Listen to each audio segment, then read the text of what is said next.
What happens to the body and the mind when it is in an environment of lack?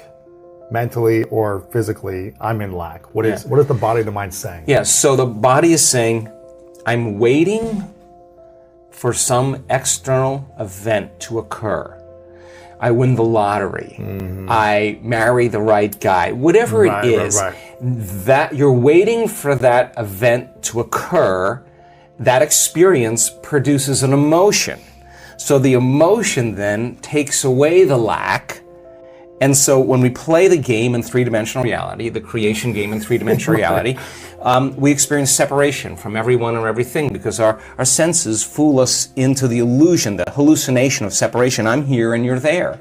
I'm here and the door is over there. So I'm aware that I'm here at one point of consciousness and the door is over there, another point of consciousness. Okay, so in order for me to get from here to the door, I got to move my body and do something through space. I got to do something, and everything in this three-dimensional reality is going to take time and energy.